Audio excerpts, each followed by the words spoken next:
want to be, and I hope that I am known as an incredible transformation coach, but I have the fear. What's the biggest challenge you feel you have now with bodybuilding and fitness going forwards? You see people who put everything into it, and I'm like, you're just fucking wasting your time. Welcome to another episode of Shredder Show. Today we've got Mr. Ben Bray, who's crushing it in terms of his online coaching business, also competing, crushing also on YouTube in Dubai, which is telling me here at the moment. Highly successful coach from the UK and also competitor. Today I want to delve into his story, some of his practices in terms of coaching, the results he gets. So thank you for your time, Ben. Anytime, mate. Thank you for having me. Do appreciate it. First thing I want to ask you, how did you get into coaching? I got into coaching through an insecurity, which was me wanting to get into shape to improve confidence. And that led me to study more, self-developing, and then realising actually, I've got a 9-5 here that actually bores me stiff versus a selection of nutrition documents and anatomy and physiology that really entertains me. So that kind of led me to the question, right, okay, if I'm not that passionate about this 9-5, what can I achieve within this space? Which online coaching wasn't really a thing then. It was more like, right, okay, am I going to be a PT? And you know what that brings with parents and, all right, is it a great career? And it was when COVID hit, online coaching blew up, and I was already just in that space then, so I'd launched a business. It was called Team B-Fit, very unique. So I'd launched the business and I capitalised on the space in COVID, and it was working from home with the 9-5, combine that with coaching, and that's where I really thought, right, there's an opportunity and a gap in the market to blow this up. So that's when I really started posting transformations, educational content of how to stay in shape during COVID, and it took off from there. What was your previous 9-to-5 job? Project manager. It's fucking shit when you're a 9-to-5, right? Yeah, it's not fun. Well, whenever you're thinking, I think I'm having a bad day and I'm looking out of a Dubai marina, I'm like, remember the fucking, like the hour commutes and shit like that. It's like, it's not that bad. Yeah. Context, right? Yeah, you've got to be grateful every day, obviously, as your own boss. There's a lot more stresses, but a lot more freedom. 100%. You just remind me of talking about COVID. Did you get sick of doing fucking home workout videos and bodyweight shit? Yeah, I writ over probably 500, let alone doing home workouts, but I did have a secret gym. So I capitalised on that, yeah. But it was the anxiety of travelling to the gym at certain days. But I definitely, at one point, was in the garage when it was about -4 training for a good 3 to 4 weeks, and I got sick of it. This is a true story. I had a phase where I had to dress up as a builder, put like jeans and shit on, and carry a toolbox, which was my gym bag, to go into a gym to pretend I was doing work, like building on there. How did you find getting no haircut? I ended up actually I ended up shaving my head. Yeah, there's a video of me getting like scalped at one point because that was fucked up, to be fair, when you think about it. That's what killed me more. No haircut. Ben likes his hair. From there, like you mentioned about insecurities, because funny enough, I'm the same. I was a fat kid when I was younger, and that's like, I think, which probably pushed me the other way. Was that similar to you in terms of background? Yeah, so I was the opposite. Skinny kid. Really, really skinny. And there's always something that sticks with me in my fitness journey, and it was at college. Obviously took sport, and I was such an introverted individual, shyest person in class. And I remember when the PE teacher was an ex-Marine at the time. He loved making a clown of people in class, and he used to use me as an example of a skeleton. 2 years later, after training and obviously leaving college, I started the gym. I stepped back foot in that same gym 2 years later, and he saw me, and I thought, this guy's not going to acknowledge me. Just as he walked out, he looked at me and just said, good work, and nodded at me. And at this point, I was only just kind of scratching the surface of what my physique potential was, but that acknowledgement meant a lot to me. But that's where the journey started, and it was almost so addictive for me because I'd come from being, I think at 18 I weighed like 54 kilograms. Fucking hell. So I was tiny, but the progress was really quick. Genetically, I realised, I'm not too bad. I can do quite well. But yeah, that's where it came from. And then, as you know, the confidence begins to grow. The self-development becomes a lot better in terms of how you kind of bring yourself together. In terms of, like, I really noticed I developed as a person because the confidence grew in every avenue, and it just became more and more addictive from that point onwards. I would completely agree with that. For me, it's like I call it the flywheel effect. It's like it's hard to get like momentum and confidence in life, but like when you start stacking fucking wins, you're like, well, I just did that, I can probably do that, and it just like compounds. And like confidence is when you like actually see through and do what you're going to say you're going to do to yourself, and you're like, well, I just did it, so what else can I do, if that makes sense? Yeah, and I think I applied a lot of what I do in the gym directly into what was my degree at the time in terms of work and application, and then my 9-5, and then here we are now in Dubai. And I think it's just a case of, like you said, those wins and consistently stacking that hay on that haystack day in, day out, and getting better. Do you live on a farm with that hay on the haystack analogy? Yeah. Do you actually? No, I'm from a background which is a very small town in Rotherham, which I used to look out of my bedroom and see constant haystacks. And the farmer used to stack them every day. And the repetition of that stuck in my mind of like, right, if I keep doing that with certain things, it's going to compound and I'm going to get the job done eventually. It's interesting you say that, because I think that's the biggest mistake most people don't see. They ask what's the secret to building their body, business, whatever, but they're not willing to do the monotonous shit over and over and over again. They go to the gym tomorrow and they look no different the next day, and they're like, well, why the fuck is this not working? It's like, it takes a while. It does, and I think if you flip that on its head and you look at people like yourself and me now, you've got to be very smart with how you structure that monotonous shit now. So there was a point in my career where I do coaching consults every minute, every day. I've learned now that's counterproductive, that I need to take time out of the business to bring new ideas and be better at thinking. And I realised that quite quickly, that there's a certain level where you've got to be in the business and really graft to get to that position. But as you get further up that ladder, you've got to take that step out of the business in order to continually then scale. And I learned that, but I also learned a lot from you the first time we trained together, where at that point I was in the business doing everything. Now I've got like 10 members of staff. So like people who will actually manage the operations. When we trained together, it was just me doing everything. Sales call a lot. And I listened to you and you was like, I've got a team here, I've got a team here, I've got a team here. And I was still that individual who's like, no, I've got to own everything in this business. And actually when you take a step back and you employ people who are the right people, by the way, that's when you can really touch on new territory. And also, I think what's more important now is you actually have the fucking life you want, right? Because I went to a John DeMartini event the weekend that was really good in terms of like working out the values of what you want. And it's basically about working out like what's important to you and actually making sure that's the shit you do every day, rather than like, I don't want to be dealing with admin shit. I don't want to be doing like tech crap, like things that aren't important to you, you shouldn't be doing. And then you can actually focus on the strengths of what you're really good at, whether it's coaching, content, whatever it might be. Yeah, I've learned that definitely. It's like play to your strengths. Like today, structuring your schedule around what's going to complement your business. I've had a full day doing content. We're down here now, even more content with yourself. And then obviously on the days that I film content, I don't do any calls. I don't do any admin. That's delegated. So you've got to be very smart with your time. I learned structuring every minute within your calendar is a key to success, and I thought that's a little bit overkill, but actually now I have every meal and every minute of every day, with the exception of when you're in Dubai traffic, scheduled. The Dubai traffic's probably better than London traffic. If you ever lived in London, it's fucking... I've definitely not. Don't, because it's fucking... I commute with the you talk about bad thing, I used to commute with the M25 every day, so it was like, that was not a fun time. What transitioned you into competing initially? Because that's a big step. So with anything in physique development, I think you're always chasing what's next. So I initially got lean for a holiday. It was fairly challenging. I got lean for then a photo shoot, which really challenged me. And it was more like the outer circle that brought competing to me, not me actually looking at competing and thinking, right, I want to do that. It was more, Ben, you've got potential, you should do this category. And it was almost like once that seed was planted, I'm one of those people that if I think I can do something and I'm being told by other people, right, potentially it's possible, it was like an itch and I had to scratch it.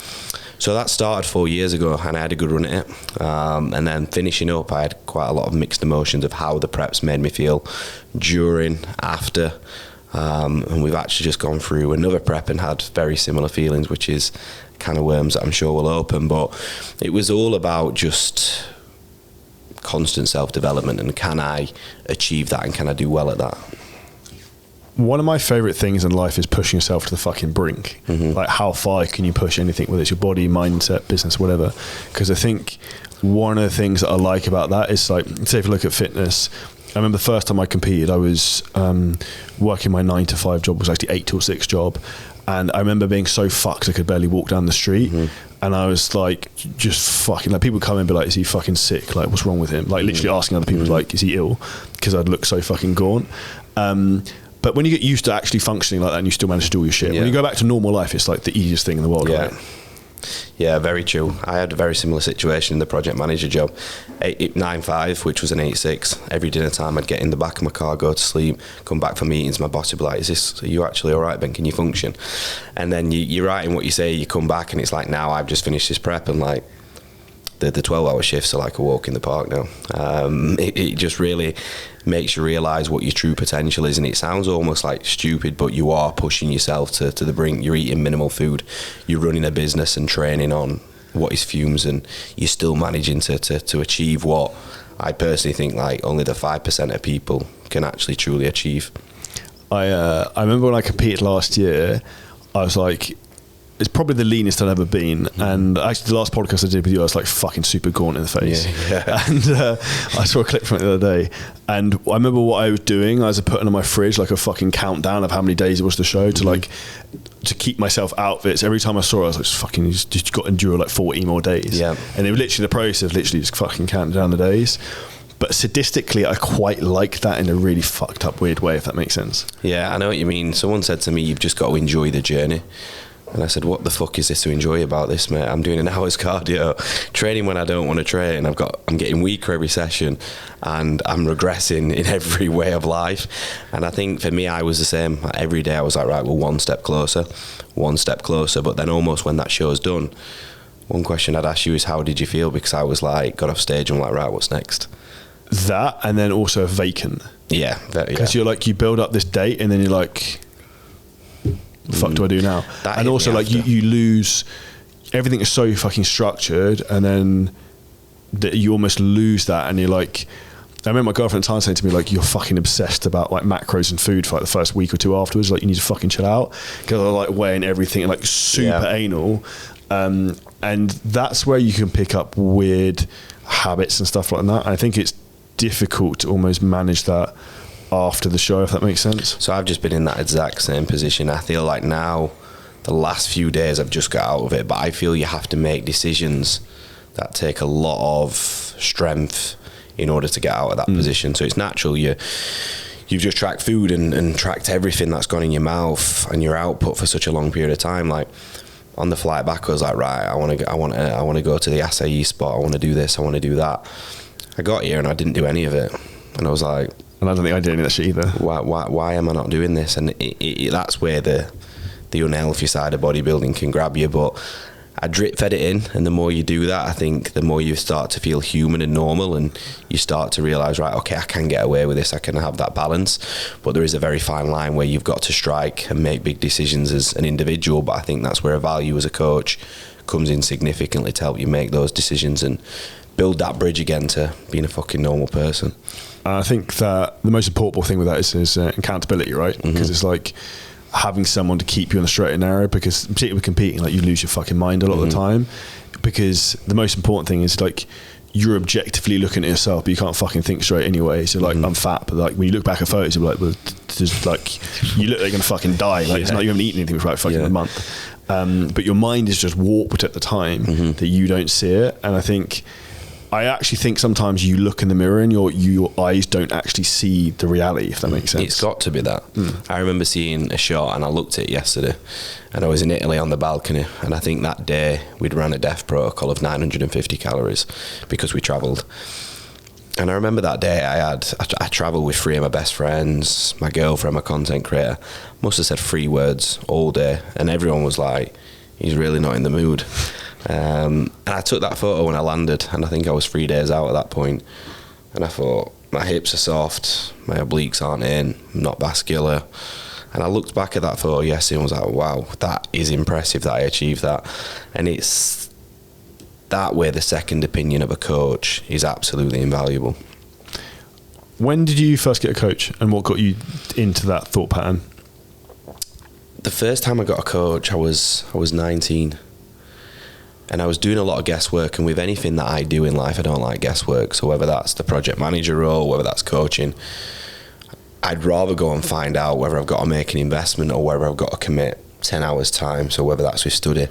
And I remember just spending a lot of time on macro trackers and training and thinking, well, surely there's a quicker way to find out, and there's a quicker way to progress in this. So I went and found a local coach. I think it was £50 a month at the time. and he was a very, very good coach. And the decision was really, I just wanted to fast track progress and make an investment into myself to just, right, in 6 months, I want to get to this physique. What's the quickest way and what's the best way to do it? And he was the answer. Was there any hesitation from you in doing that? Because I think, like for me, for example, when I was that age, I was probably too egotistical to think about asking someone else for help, and that's a big mistake. I see young guys like, oh fucking, I'll work it out myself. Like, I know what I'm doing. Mm-hmm. Yeah, and I think doing your research is massive as well. I bought a few apps at a very cheap rate that I quickly realised, okay, this is not going to work for me. But yeah, I think not being in a position where you think you know it all, because as an 18-year-old guy now, you don't know a lot, do you? And I think investing into that as a coach and fast tracking yourself to progress, whether that's within business or physique, is a life hack. I think the biggest life hack I've learned is thinking who, not how. So instead of trying to work out like how am I going to get in the best shape of my life, is like, who's the fucking person who can do that for me? Yeah, that's exactly how I thought when I said, right, okay, I want to turn pro next year. Who's going to turn me fucking pro? And that was the selection process of the coach. Who's got the most pro cards? Who's got the people in the best shape? Who's got the most results? Right, he's my guy. Let's go and do it. So you work with Callum now. Mm-hmm. And how have you found that process? He's brought me back to life. So I look at when I first took my first check-in photo in January, and I was a little boy. And was that January this year? Yeah. And the goal was to compete at a PCA, which you will know is not really the NPC or the IFBB route. And I thought that goal was still a little bit big, but in my head, there's a video now, and I put it onto YouTube the other day saying, I want to win my regional at an NPC level, and I want to finish top 3 pro qualifier. I didn't know if that was possible, but I knew what I'd achieved 3 years prior without really a long prep or an off-season. And we progressively got through the off-season. I started to believe in myself. I think I had like 27 kilogram. And I went on stage 13 kg heavier than when I did 3 years ago, and achieved the goals that I set out. So yeah, I think to answer your question, that's Cal's process has been realising that I always think big and have those goals, but the roadmap to coaching that he created made me believe it was true. And with anything, I think a roadmap brings things to life as well. What would you say, how long was your off season? 7 months. 6 months building, 1 month holding. What was the biggest challenge in that? How I looked and how I felt. And we spoke about it briefly before this. Yeah. So self-confidence moving to Dubai was phenomenal, even though I didn't look great physique-wise. I did to your general population, but that's not the goal. Yeah. I need to step on a bodybuilding stage and wow people. And every week that progressed through that off-season, the self-confidence began to creep in. Anything social that I did just started getting put on the back burner. So even going out for food, I was like, I'm not doing that anymore, because I basically bought a new wardrobe, and now we're at a point where I just hated how I looked. I was like, right, I'm just going to be a hermit now for the duration. So I think I got told to embrace the off-season, and I did it to the best of my ability, but it definitely hit my mental health towards the end. It's a fucked up situation, really. Mm-hmm. And I think it's a very difficult way to manage. And I think unless you've got the weirdest genetics in the world, mm-hmm. no one can gain a significant amount of muscle mass in a year or whatever without accumulating body fat. And I did the same thing. I went from like 90 kilos to 110, accumulated a lot of tissue, but in the same position of like, this is fucking shit.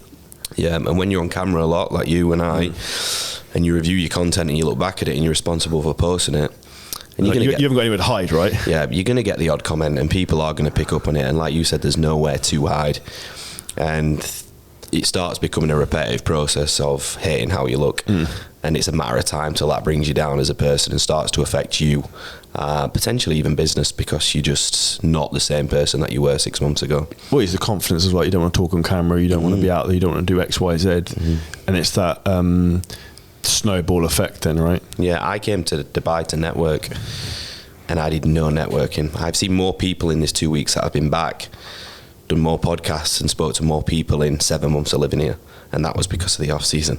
So that's the impact it can have. The other thing I think is fucked up when you look at bodybuilding is that you spend ages starving yourself and all you want is food. Yeah. And then you go into the other spectrum, I don't want to fucking eat anymore, but I need to eat more.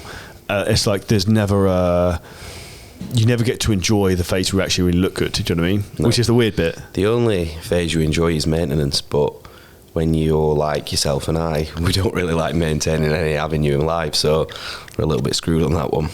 I think, like if you're not growing or dying, right, you either go one way or the other, and I think that's where, if people choose to go down the path of competing, is like some respects be careful what you wish for. It's like use it as a thing to not try, but as like to push yourself. But I think like some people, and you know what I mean, you see people who put everything into it, and I'm like, you're just fucking wasting your time. Yeah, because some people, people either have it or they don't genetically, right? Yeah, and that's the cruel world of bodybuilding. There will be a lot of people who put a lot on the line for very, very little in return. Like I spent a lot of time at shows this year in the UK, and fair play to people stepping on stage, but I think there's a fine line that you need to have an honest conversation with your coach of what truly is your potential. And that's why I've done it, because I know that with another small push-up now I can turn pro. And then will I have a run at the pro leagues? Probably not. The problem with that is you got another 2-3 years of trying to fucking accumulate tissue at least.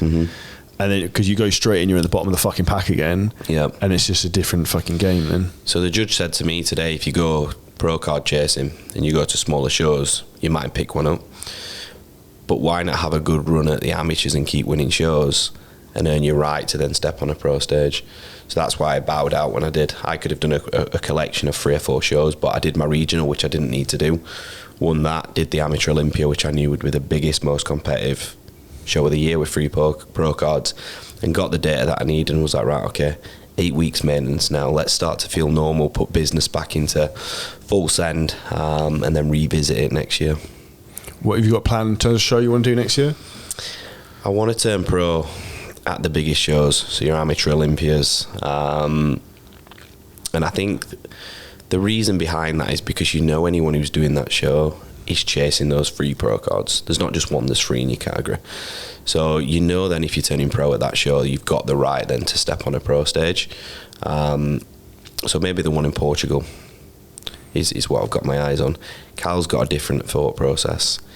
He wants me to commit to another 20-week push-up. Not told him yet, but I'll be kindly declining that. There's not a fucking chance.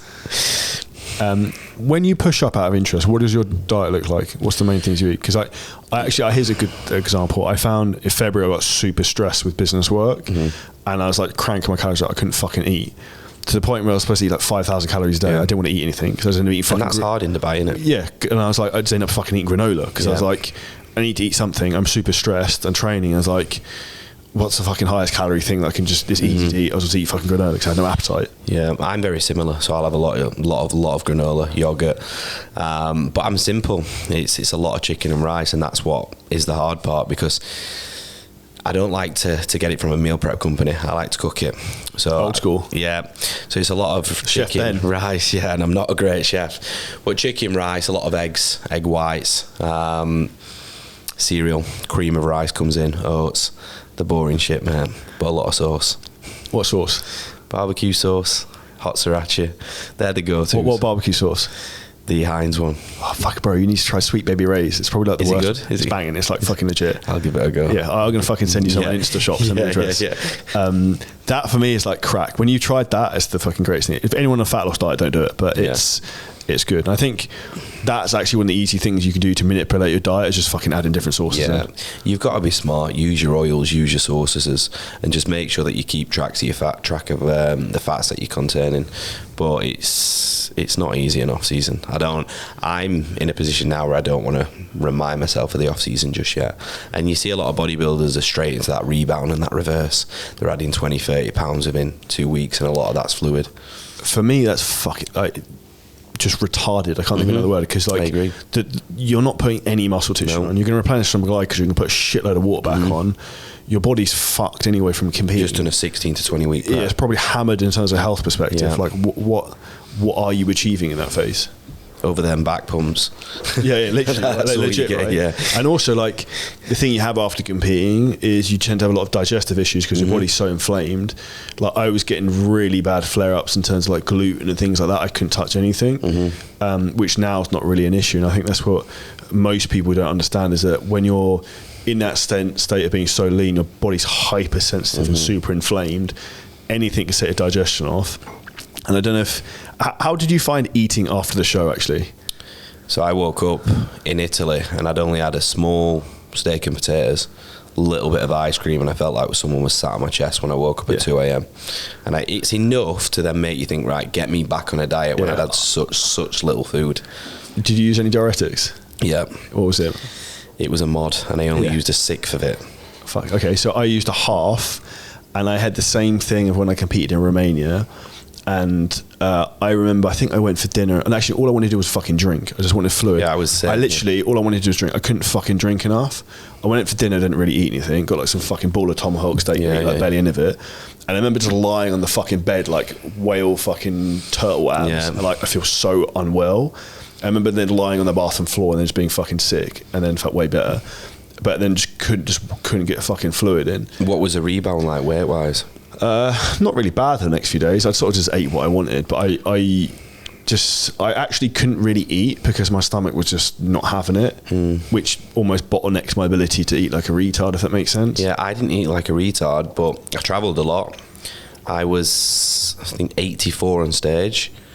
I only had 1 day off planned. I was sensible, and I went up to 91. Fuck me. Yeah. Well, I barely moved. I think I went from like 90 to 91. So I've been back into a reverse now for 3 weeks. With cardioing every day. This has been the hard bit for me. So like 1 off-plan meal a week, pretty much back onto prep. More food, but mentally that reverse was the most challenging thing, and I questioned whether I wanted to bodybuild again in that week post-show. And that's why I went quiet on social media. I didn't train because I left Dubai in I'd say quite a rut mentally with how I looked and how I felt about my physique, going back to my family where I'd just disclosed that I'd gone assisted. And 20 odd kilogram up, a different person. And then I returned, got back to where I mentally liked how I looked again for a day, and then I rebounded that heavily, and was welcomed back home. Like my mum, like, what's gone wrong here? Why are you this big? And it was just a negative rebound, and I travelled back to Dubai. And this is where I lost control a little bit. So I flew business, had a little bit of cake, mate, some ice cream. If I transpire, I flew first class the last time at the weekend. I saw that. Yeah. And I was like, they were like, do you want an extra fucking tiger prawn starter? And I was like, yeah. And I was like whatever you want. I was like, just keep coming. Yeah. So I was at the back of the bar eating quite a lot of the lemon sponge cake, ice cream, and then I woke up that next morning miserable as fuck, thinking, so now I'm back in Dubai where I want to enjoy it, and I've got this 8-9 kilogram to drop, but we dropped it in like 4 or 5 days, so we was back happy. I think what's interesting with that though, a lot of that's always just water weight. I remember one Christmas I gained 5 kilos in a day, which is impressive, but then I dropped it off within like 3 days. That's not bad going. What did you eat? Anyone knows me likes the Cheesecake Factory. From Costco at the time, I bought a Cheesecake Factory, like an actual cheesecake. I think I ate like fucking half of that. Full Christmas dinner, load of fucking cheese. I think it has some alcohol, like everything you shouldn't eat. I think that's what bodybuilding does to you. It gives you bad food. I think it really gives you the craving of bad foods. Like for me, I was never a cake person before I trained or bodybuilded, and now like Cinnabon, mate, which I prefer to Cheesecake Factory. Really? It's controversial. Yeah, it is. Unless it's there's a Cinnabon cheesecake though. Cinnabon cheesecake, which it gets a green light over it, but the pecan Cinnabon is elite. The one thing I'd say as well, a terrible place to diet is in the US, because some of the food out there is very much like that, and it's interesting how the worst thing about flying on planes as well when you get caught in that situation is you're bored, you've got nothing else to do, you're like, just fucking, do you know what I mean? Just eat. And I took meal prep on that flight with me, and ate the meal prep. And I had 3 fillet steaks in the lounge before. So yeah, I lost my head on that flight, and that's probably why I was a little bit miserable when I got back, but you've got to have a bit of a balance. Oh yeah, and I think it's like embracing the experience of things sometimes. I think there's all well and good and giving yourself shit with things, but I think sometimes it's like it happens. It's not you do that every fucking week, right? No, and I'd worked hard. I rebranded the business, competed, achieved what I wanted to achieve. I wasn't going to fly business like last time on the way home and not eat anything on it, so I indulged. It's also like a bittersweet thing when you're paying a load of money for a flight and the food's really nice, you're not eating anything. Makes sense. You've got to eat it at times. Yeah, sometimes. You mentioned one of the things, obviously, in terms of turning assisted. What's your opinion in terms of, how old are you now? Just turned 29. Okay. What's your opinion in terms of younger guys and PED usage and maybe health protocols of like a lot of younger guys follow you and are coached by you in terms of like, yes, they should do it, no, they shouldn't do it. Like, what's the proper manner? Yeah, so I've just touched on this on my most recent YouTube, but I honestly think it's a topic that's not discussed enough in the industry, and I think especially by people who have a big influence. And I would say unless you have a dream of turning IFBB pro, and that dream needs to be a realistic one, where you've got the genetical potential to achieve it, it's absolutely not worth it. I would also say you need to ensure that you've completely exposed your full natural potential. And I believed I'd done that. I was in a position where I knew the risks versus the rewards. I'd done my bloods numerous times, and it was good. That was the challenge for me, that the bloods were good, test levels were good, but I still knew in order to turn pro, I was not going to do it naturally. I mean, can you think of anyone? I think of two people. Bob Waterhouse, who's now, has he gone? Yeah, he's assisted, I think. And he's finishing first call-outs in America. Yeah. And there's a men's physique guy, and I think he's done around 10 to 11 pro shows now and never placed. He's stayed natural. But he turned natural at a Two Bros natural show. So he was only against naturals, and now he's in the IFBB league competing against assisted guys and not getting a look in. He looks great, he's just not got the muscle mass. And I think that's the thing. I actually like looking at the natural physique because they look so fucking grainy. It's fucking wild. And also the ability to push themselves to get that lean naturally, I think is super impressive. They just can't get the size. No, they can't. And the further they go into it, their ability to recruit those extra pounds of tissue diminishes as well. So they're up against an even bigger challenge. Also, the health damage that they do going that lean is fucking astronomical. Takes them, 6 months to recover? Potentially longer. Some of them even a fucking year. I've seen their test is fucked for a long time. Yeah, and I talked around that on the YouTube. I said, like, people who are assisted have that ability to recover. Like, mate, I'm 4 weeks post-show, I feel amazing again, and I'm training so well. But you look at the natural side of guys, and they'll be feeling in a hole for a long time post-show, even regardless what they do with food. What would you say is the biggest thing that's had the biggest impact in terms of growing your physique, in terms of like what you've learned, or anything that if you could go back 3 to 5 years maybe, like, I should have changed this in hindsight? I think it's the application day to day of having that same routine of actually eat, sleeping and breathing the life of a bodybuilder, which I've done for the last 10 months, and I think that has directly correlated. I'd love to see a comparison of the natural version of me now in these last 10 months versus the assisted, because I only ran TRT at 150 for 16 weeks of that off season, so it's not been a massive jump up.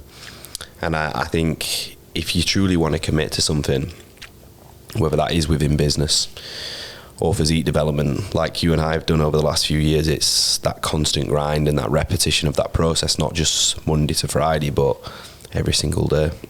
And that's what I see, is too many people fuck up at the weekends. They don't understand that, yeah, you can be fucking weigh every gram of rice Monday to Friday, but if Saturday, Sunday you go out on a bender, like, what you're doing here, you're not going to go anywhere. And it's what they do on the Sunday as well. They eat shit all day, and then they're back Monday, and it's like, well, your deficit for the week was 700 calories, and then that 5 guys were 2,500. So you just fucked your week. And that's why people say, oh, I'm not losing weight, but it's those small things they don't understand. And fat loss is basic maths. It's like calories in, calories out. Like, there's no fucking other way other than that. And I think people kid themselves, and I think a lot of people kid themselves that they're doing the work when in reality they're missing elements. And it's, if you really apply yourself, like I've applied myself in this reverse very well of how I would have applied myself in prep, and I think that's what prep is so good for. Daily habits and routine and structure that turn into non-negotiables, and I think if you reapply those into your life, but also the next phase, which is an off season or a reverse, you'll do incredibly well. And that's why you see a lot of bodybuilders in Dubai do so well, because they're constantly in that grind of back-to-back shows year to year, so they have no time to slip. I think one of the people who are competing, one of the biggest mistakes is taking too long a gap between shows, do you think? Yeah, and I think you've got to strike while the iron's hot. So I did 2 shows in 3 weeks. Well, I would do that. If you're in shape, you might as well. Yeah. I think I did that last year as well. Yeah, I think a lot of people will do too many shows back-to-back. I've seen that this year. A lot of guys in my category will do a peak week, back-to-back, back-to-back, back-to-back, and I think that's putting enormous amounts of stress and pressure on your body. especially if you're eating off plan after the shows. Well, yes, that up and down, right? And fucking like you get wild swings in fluid and body weight. That's not a healthy situation. What I learned, I'll ask you this question: what's your opinion on, and if your coaches ran these in a prep, high days during prep? For me, it works really well. I don't know why my body just seems to respond fucking phenomenally from it. And I'll give you a good example. So last year, I think September, I was 7-8 weeks out. I was fucking peeled out my face, like 86 kilos. I could barely fucking like walk on the fucking treadmill in the morning. And I was like, the guy who's coaching me at the time was like, I'm completely fucked. Like, I'm an adult. I'm like literally fucked. I'm not making this up. And he's like, you're being a pussy. You keep going. I was like, I'm fucked. I was like, I'm 7 weeks out. I can see my fucking glutes and I can't fucking do cardio. It's like, this is a problem. And he's like, just man up, keep going. So what I actually ended up doing was, don't anyone ever do this. I think this is when I met you. Yeah. You was having, yeah. And so then what I did, I was like, oh, fuck this. I was going to do my own thing, like to a degree. Because I understand my body. So I was like, fuck it. So I was like, I just pumped in like 400 grams of carbs one day. Next day I actually dropped weight and looked fucking way better. So I sent him a photo and I was like, what do you think of this? Like the day before I say, he's like, you look way better. I was like, yeah, I had 400 grams more carbs. He's like, and he'd obviously hit the roof. But like, I'd rather be honest with what I did. And then transparently, I just kept doing it and just not telling him. And what I was actually doing, not necessarily advisable. What I would do is that day I'd have like 1 or 2 big cookies like around training, like fucking meat ones. And it just sort of just put enough like carbs and shit into my system to like carry me. Because I remember like 5 years ago I competed with Jordan Peters. I remember the same thing. Whereas like I couldn't do cardio in the morning because I was fucked. And I remember him telling me like, just don't be a pussy. And I was like, fuck it, let's keep going. And I just lost loads of tissue and it was just a shit show. And then when I go too far, I can't refill back up. And then I remember that from before. I was like, don't fucking just like listen to yourself sometimes. Coaching is a two-way thing, and I think that's if you've got an athlete who isn't retarded and also has probably coached themselves, like they'll be able to give you the right information to steer them the right way, if that makes sense. Yeah, they'll know when they're flat and they'll know when they need feeding up. But I think it's a very valid point that you make, that once you're flat, to then get filled back up is going to take a lot of food, like thousands of grams of carbs. For me, the high days worked really well, but it was how I felt after them. Is it the next day? Yeah, the hunger. That's the problem, right? Because the next day you get so fucking hungry, right? You just want to keep eating. And you look so good, but then you've had almost like I was running 600 and then 750, and then that day after that I was full as a house, but so hungry. Back onto a non-training day. What was that, like 100 grams or something, or less? Yeah, less, about 70 gram of carbs from that big jump. So then I was like, every time they came, I was like, right, embrace, like enjoying every mouthful, every meal, every day. And then I remember the last day and the last meal, I'd just sit there thinking, fuck, back to work tomorrow. But yeah, I think that they're a great tool, and I think if coaches aren't using them throughout preps, I'd question why. My opinion is that's a lack of actual attention to detail with the client, because it can't be asked, because it's easier from a coaching perspective to just like follow this for a week, I'll speak to you on Sunday. And the reality is, when you're in that tail end, you tend to fluctuate quite a lot. And I also think what's important is that sometimes the high carb days stop you going off the fucking rails, because the reality is if you push someone so far, there's a good chance they're going to be like, just fucking go off on a bender or something. Yeah, it gives them that deadline, doesn't it? I knew there was coming every Thursday, Friday. You know, it's not like right, I'm getting starved for the next fucking 6 weeks. If you know I've just got to get to fucking Friday and then I can eat, it's like the finishing line is there. Whereas if the finishing line's too far, it's like setting an unrealistic goal. Like, you're never going to fucking start, because you're like, well, I can't fucking climb Mount Kilimanjaro from fucking Dubai. I can't walk all that way or whatever. Do you know what I mean? Yeah, you've got to break your goals down. But yeah, I think that they're a very valid tool, keeping your full performance good, motivation, and like you said, actually getting to that finish line. Did you have any issues digestively during prep, out of interest? Yeah, on the high days. And post prep, like you said, my digestion in terms of like indigestion constantly is like a common thing. Heartburn and stuff. Heartburn constantly. And the foods have stayed the same relative. But digestion and the ability to kind of partition nutrients for me now seems to have diminished significantly. Like you said, when your belly blows up, I get that quite commonly now if I'll have an off-plan meal. And I think you've just got to replenish your body enough to get used to it, haven't you? Well, it's very replenishing almost your gut microbiome, and almost just like getting it used to other stuff again. One of the things I did last year was a food intolerance test, and it was interesting that like nearly all the shit I'm eating was fucking causing issues. Because I remember I I went to like one of the Jumeirah hotels or something, and I had like an egg white omelette, and I instantly just felt like I was going to fucking throw up. Like, you know, like you feel super fucking sick. And it was something to do with egg whites, which was triggering me, and I went somewhere else and had it again, and I was like, fuck me.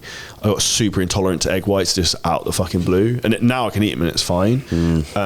But it just shows how your body can fluctuate and change over a period of time.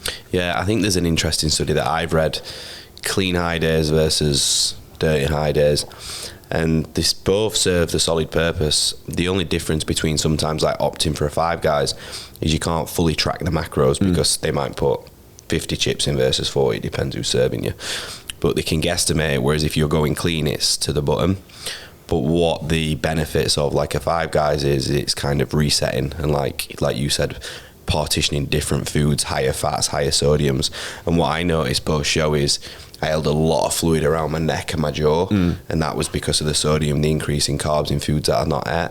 And I think that's a great tool to try and prevent that sensitivity from new foods being reintroduced to the diet, which I actually didn't do. It was the same fucking food for 15 weeks.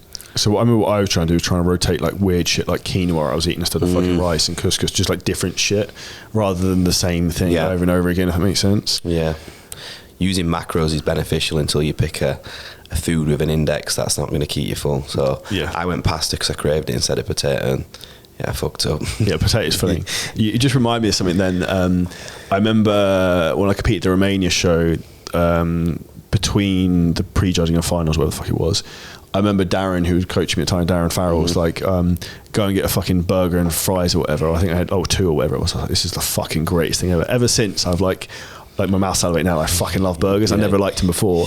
And you think about food focus of how those things are almost like etched in your mind, like it shows how that affects you at that time, I think. Yeah, I had to go through a complete restructure of liking stuff on social media, because at one point, I think it was 4 weeks out, I'm not sure what happened, mate, but my Explore page was covered in cookies.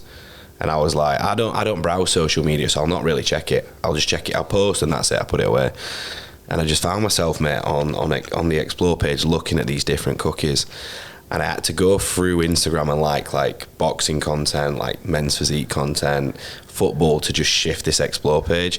But after that, it was mentally in my head. So I was like thinking, right, what am I going to have post show? And the list was just getting bigger and bigger and bigger. And it's just that food focus. And the truth is, I got a box of cookies after my first show. I had the first bite, and after that, it was shit. So I just moved on. It's never as good as you think it's going to be. Nowhere near as good. You see these people doing these taste tests instantly after a show, and the first bite's okay, but after that. The bad thing about living in Dubai is, have you heard of Bake My Day? Yeah, I've seen the big box, mate, with... Yeah. Have you had it? The warm cookies?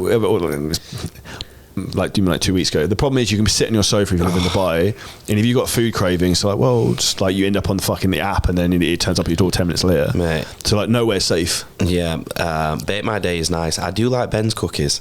I know they're only little and subtle, but they are very nice. But try an ice cream, I'll send it you over later. Do you like ice cream? Mate, it's the best ice cream, and it's under wraps at the minute, so I'll send it you over later. Phenomenal. But I think it's just an example in terms of how food can be an issue. What would be your answer to anyone who says of how you're trying to cope with struggling in that and like having somewhat of a healthy relationship? I think what is very helpful is having people around you who are out of the realm of bodybuilding and see what you're doing. Yeah, because my girlfriend, she trains, she eats healthy, but straight after post show, I had this, like I said to you, a big list of what I wanted to eat in Dubai, and I wasn't eating it. And she was saying, "Oh, we're going to go and do this, we're going to go and do that," and I was like, "Oh, I've got calls, I've got this," and she's like, she knew I was avoiding it, and I think having someone within your circle who's normal, should we say, who's able to kind of bring you out of that and say, no, we're going to go for food, and that's what's really helped me. But also just like doing things socially, so like where I saw you on the yacht last week, that's not something I'd really do, but I don't really drink anymore, but I just had a drink to just say, right, okay, I've had my drink now, that's me back to work, back to basics. But you've got to put yourself in environments where you have no option. I think go to a hotel, go and get a meal.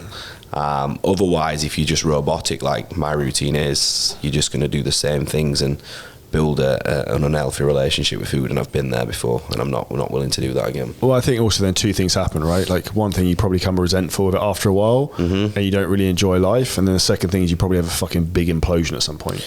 Yeah, which you're either going to binge or you're going to really suffer. I've not binged yet, and I think what I've kind of told myself is I want to stay in good shape, so that's going to require good habits, but I want to enjoy Dubai and what it has to offer. So I've said 1 day a week, go and sit at like a beach club all day. You're going to get an off-plan meal, aren't you? You're not going to take your meal prep. And for me, that'll allow me then to build that better relationship with food and become normal.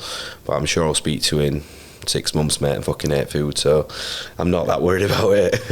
I think the good thing though with here is, and I'm pretty much anywhere now, is that you can choose what you want. So like, I go to Jumeirah Beach Hotel and they have like these fucking, I get those banging tiger prawns and like a chicken fucking salad, and I have like a piece of bread. It's like not that bad. No. There's like, the reality is, okay, it might be like some extra fats or some other shit like that. It's like, for general population, people listening to this, like you don't have to fucking stress to that nuances too much. No. I think if people use some common sense, like there's like the good option, the bad option. Like the bad option is like the bake my day fucking cookies, or like you can get the fucking tiger prawns or whatever you want. Do you know what I mean? And I think have a balance of both. I think enjoy your off-plan meal, and then the next week go for your dessert and shift that craving. That's what I'm telling myself I'm going to do from this point onwards.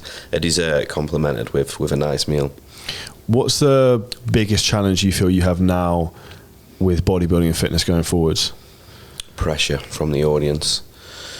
I think I've put myself on this pedestal now to turn pro by calling the series the road to IFBB Pro, and I feel people are already like, what's next? And they sometimes forget there's a human behind the content creation, and it's like my prep series finished last Sunday and I've already been asked the questions without 1 week of upload on YouTube is when's the off season start, and it's like, let me fucking breathe, let me get back into Dubai and enjoy a little bit of life. And I think it's that pedestal that I've put myself back on, that I am going to turn pro and I am a man of my word, but at the same time, is that really what I want?